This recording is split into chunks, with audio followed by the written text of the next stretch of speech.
Hey there, I am here with Pete Henwood of Mainline Overland. Hello. I first had interaction with Pete a couple years ago. I'm not even sure if he remembers this. On Instagram, I saw his Range Rover Sport Supercharged, right? Yeah. That he put on 35s, and we had one in our garage, and I was like, hey, that's super cool. Maybe we should look at doing that. So I reached out to Pete, and we talked about it, and kind of after hearing about having to trim the doors and like all the challenges, I was like, yeah, this isn't for us. Yeah. So kind of fast forward a couple years later, we decided to build up this GX. Just thought it would be cool to kind of give Pete an opportunity to talk about everything that went into this build. You know, he had a lot of input into it. I kind of went to Pete and I said, hey, if we were going to build a GX and just let's pretend we didn't have a budget, what would it look like? And then we'll kind of back off of that and see if that actually fits in the budget or not. And for the most part, I think it did. A lot of recommendations came out of Pete, and I'm really happy with how it turned out. That's it. We'll just start walking through the build. Okay. So, yeah. Where do you want to start here, Pete? So up front we have the Prado bar, out of Australia. Did physically bolt up to the ends of the frame rails, but there is no template for this bumper to fit on this truck. So this was a lot of kind of cutting, lifting, checking for clearance, cutting, repetitive cutting until we could get it, into the right zone. So it had a cutout for the headlight washers, but trying to get all that to work.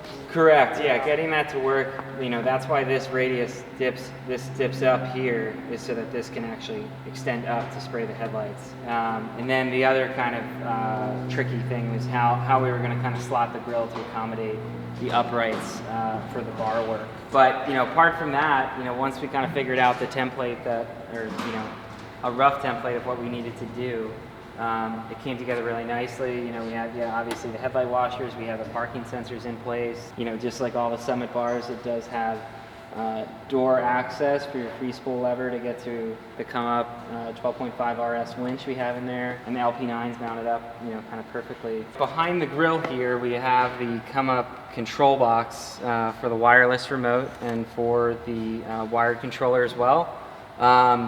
It's a little tight in there. There isn't a lot of space in the front with the way that the grille kind of tapers out, so that is mounted back there to a bar that we've kind of made to tie in to the OEM grille supports.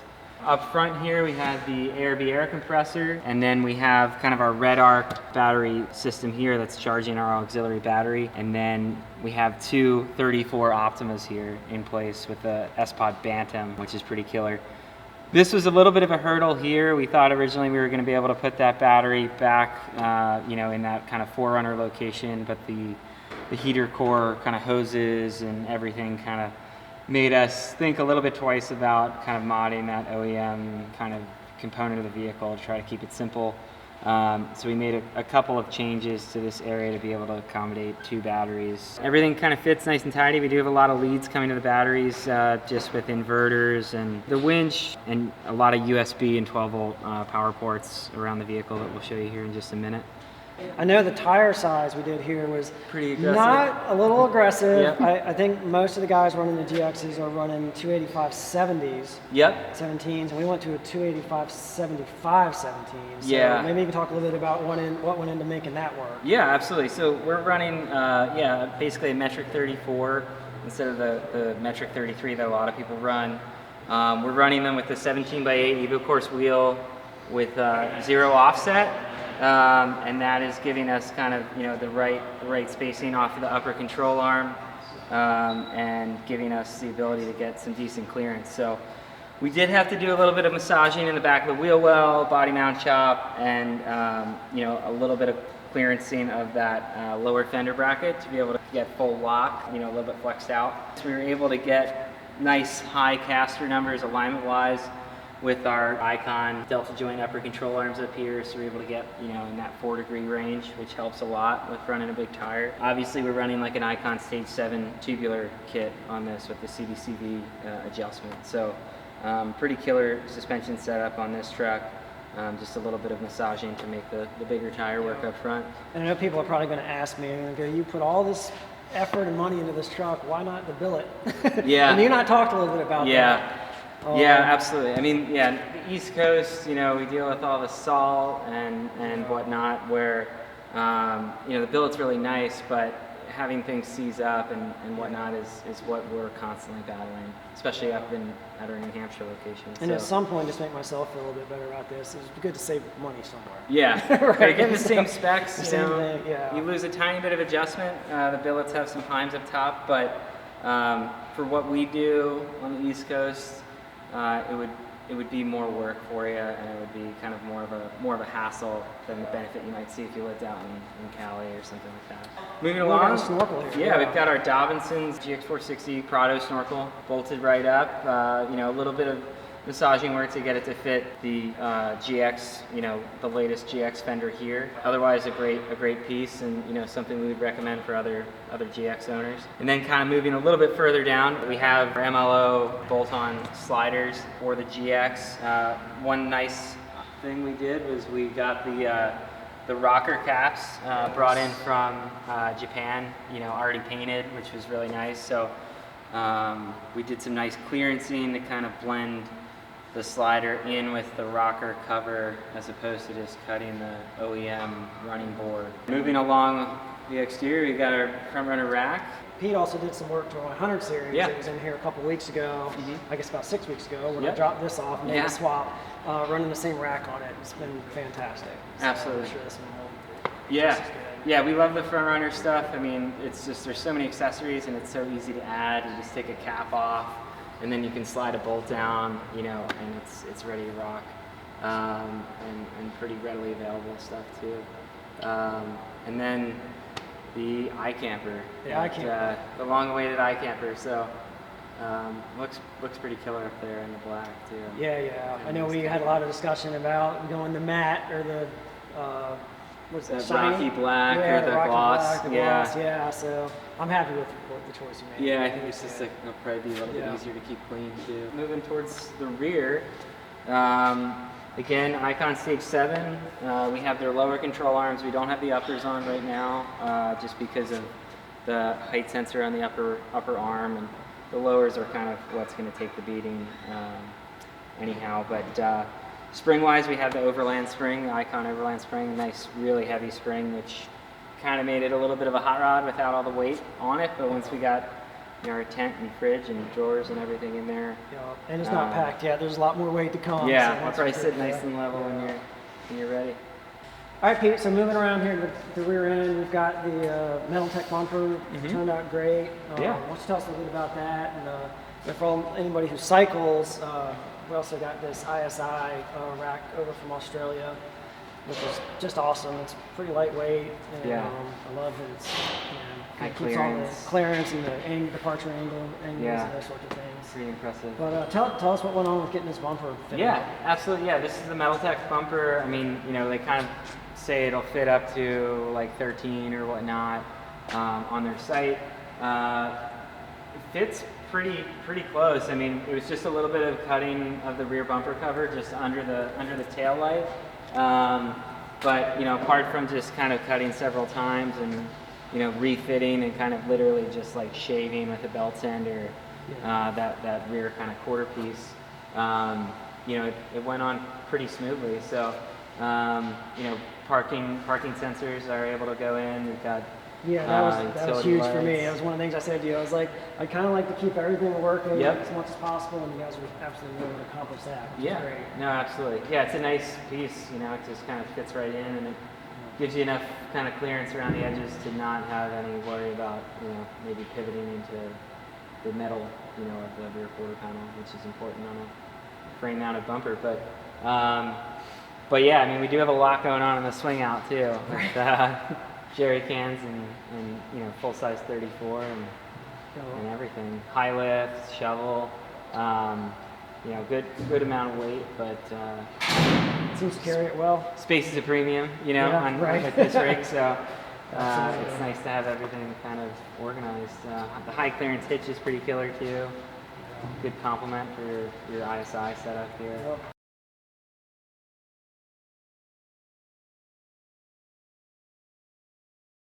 All right, Pete, so we got the inside open here. Yeah. Well, tell us about what happened in here. We got the front runner doors and Yeah, absolutely. and the slide. Yeah, so we've got front runner GX460 drawers. You know, these just went right on top of that third row seat. and then turnbuckle down, which is nice. Makes them easy to remove if you need to. Exactly. We did kind of jockey around some of the positions of the turnbuckles to accommodate some other features we'll show you here in a second, but they're lockable, slide completely out. Might just want to put some foam or whatnot inside to kind of isolate any kind of metal on metal contact, but a nice tidy solution. And we've got our Dometic fridge, CFX50, and drop down fridge slide here. Pretty nice. Pops down, gives you some access right here to the cooler.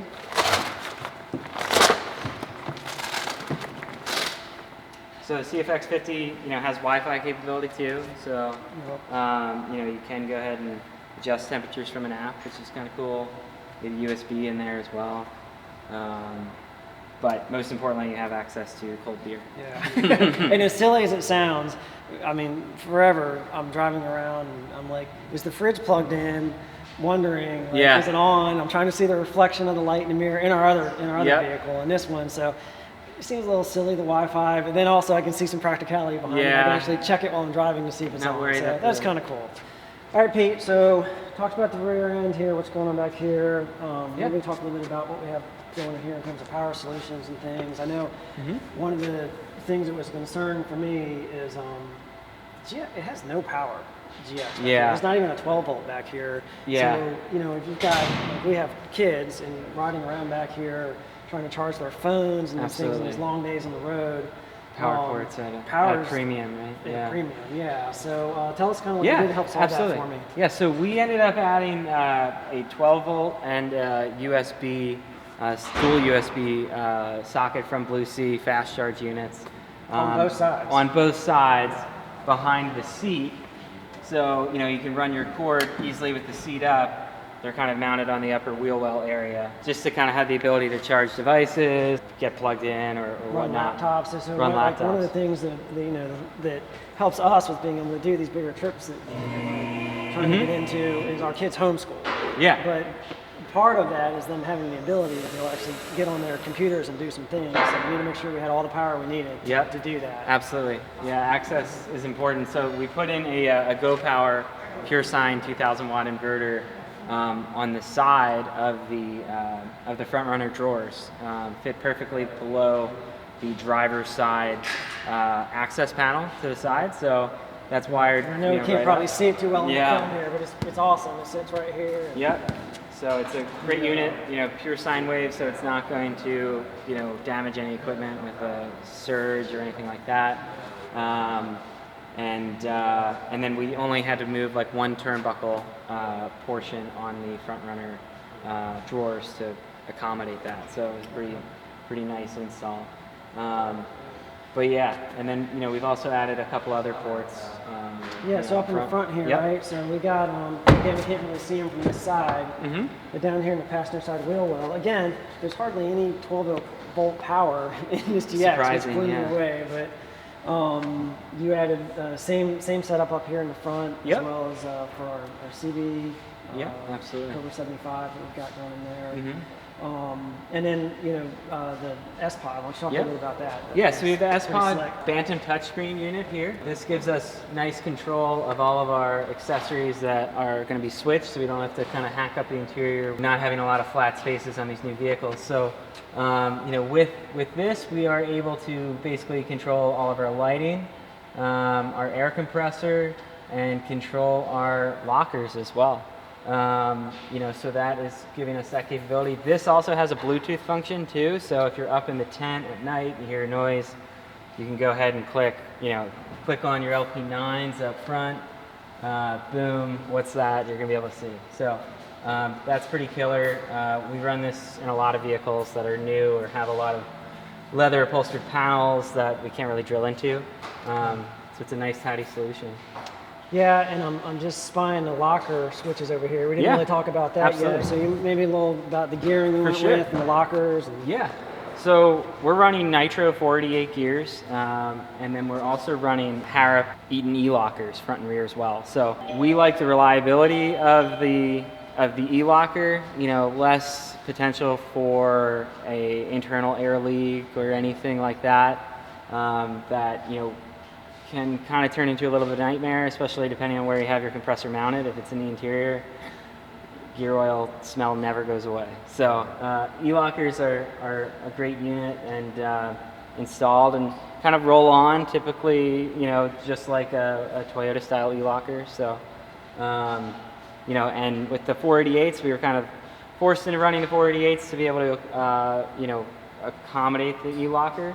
And that's kind of what played a little bit into this 34 decision tire-wise, just to kind of keep RPMs at bay. Would have preferred to go 456, but that wasn't an option, so at least not running the e-locker. So like you said, a little balance, but you guys made the wheels and tires work. So yeah, no, it's a great setup. Good. Same tire you have on the 100, or same size, right? Same size, But yeah, and then the only other item we didn't really touch on is this is a solid kit dual voltage display that just pops into the OEM blank there, which is nice. So kind of giving us real-time digital, you know, readouts. You know, there's no connection that's going to wiggle or cause kind of a false reading, which is nice. And we didn't, again, have to, you know, hack up the interior or anything like that to do it. So nice and tidy, pretty stock looking, and that's kind of a win, you know, from our perspective.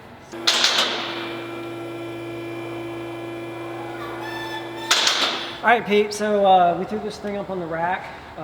We got a lot of goodie stuff going on under here. This is potentially one of my personal favorite parts. I love the look of these plates. And so maybe tell us a little bit what you had to do here. I know that, again, there are some custom brackets and things I think that you guys ended up having to make. Yeah, absolutely. Yeah, so this is basically a 5th Gen 4Runner RCI skid set. We have kind of the main kind of engine, you know, front diff skid here. We've got our transmission skid here, which we kind of had to mod a little bit, just because the cross member is a tiny bit further back, you know, with the 468. And then we have our transfer case skid as well, which we end up just drilling a different hole in the cross member from RCI to adapt to the frame.